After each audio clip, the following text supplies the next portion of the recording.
Actually, they have कहाँ गया है? Oh, very good. Please, sit down. Very good.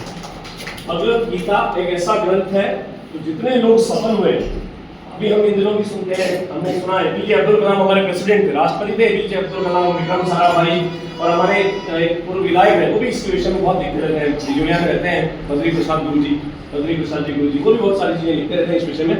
Bhagavad Gita में कृष्ण और अर्जुन का संवाद है। भगवान कृष्ण से अर्जुन ने जो प्रश्न किए उनका बहुत शानदार तरीके से भगवान कृष्ण ने उनको उत्तर दिया। 700 श्लोकों में इसका वर्णन है और गुरु शिष्य परंपरा का महत्व क्या है वो अर्जुन और कृष्ण के संवाद से पता लगता है। कृष्ण गुरु के रूप में है, अर्जुन उनके शिष्य के रूप में है, अर्जुन उनके मित्र हैं, लेकिन जब गुरु शिष्य परंपरा शुरू होती है युद्ध के बीच में मैदान में, जब कुरुक्षेत्र में जब युद्ध का प्रारंभ हुआ तब अर्जुन ने हथियार डाल दिए थे, तो कृष्ण ने उसे समझाया और उसे बताया कि जीवन में तुम्हारा कर्तव्य क्या है। इसलिए बेटा हम सब लोगों के लिए जो बच्चे हैं उनके लिए भगवत गीता का महत्व क्या है।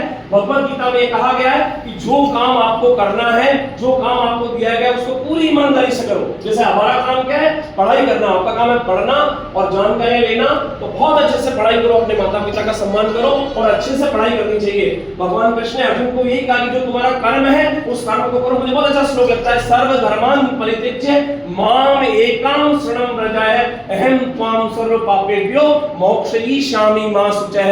एक शिक्षक, कृष्ण रूपी शिक्षक अर्जुन रूपी शिष्य से क्या कह रहा है कि हे अर्जुन तुम क्या करो, सर्व धर्मान् परित्यज्य, सारे कामों को छोड़कर माम एकाम शरणं व्रज, मेरी शरण में आ जाओ। अहम त्वां सर्व पापेभ्यो मोक्षयिष्यामि मा शुचः। तुम निश्चिंत हो जाओ, हे श्रेष्ठ तुम निश्चिंत हो जाओ, तुम मेरी शरण में आ जाओ और जो मैं कहता हूं वो करो, तो तुम सब तुम्हारे जो जितने भी जीवन के कष्ट है वो भी उसी तरह से आप सब लोगों के लिए क्या है, जो आपके शिक्षक कहते हैं, माता पिता कहते हैं, वो पढ़ने के लिए कहते हैं, गेम्स के लिए कहते हैं, स्पोर्ट्स के लिए कहते हैं, डिसिप्लिन में रहने के लिए कहते हैं, सम्मान के लिए बात करते हैं, जीवन में आगे बढ़ने के लिए कहते हैं। हम सबको अपने माता पिता और शिक्षक की बात मानकर हमारा जो कर्तव्य है, पढ़ाई करना, खेलना, बड़ों का सम्मान करना, हमारी संस्कृति और संस्कारों में के साथ आगे बढ़ना, ये सब काम करना चाहिए। मुझे अच्छा लग रहा है कि हमारे बच्चे भगवत गीता के विषय में भी जानकारियां रख रहे हैं और अपनी पढ़ाई को बहुत आगे, इंग्लिश में भी बहुत अच्छा कर रहे हैं, संस्कृत में भी बहुत अच्छा कर रहे हैं। तो नित्य नूतन और चिर प्राचीन की परंपरा को हमारे बच्चे निभा रहे हैं। Thank you very much.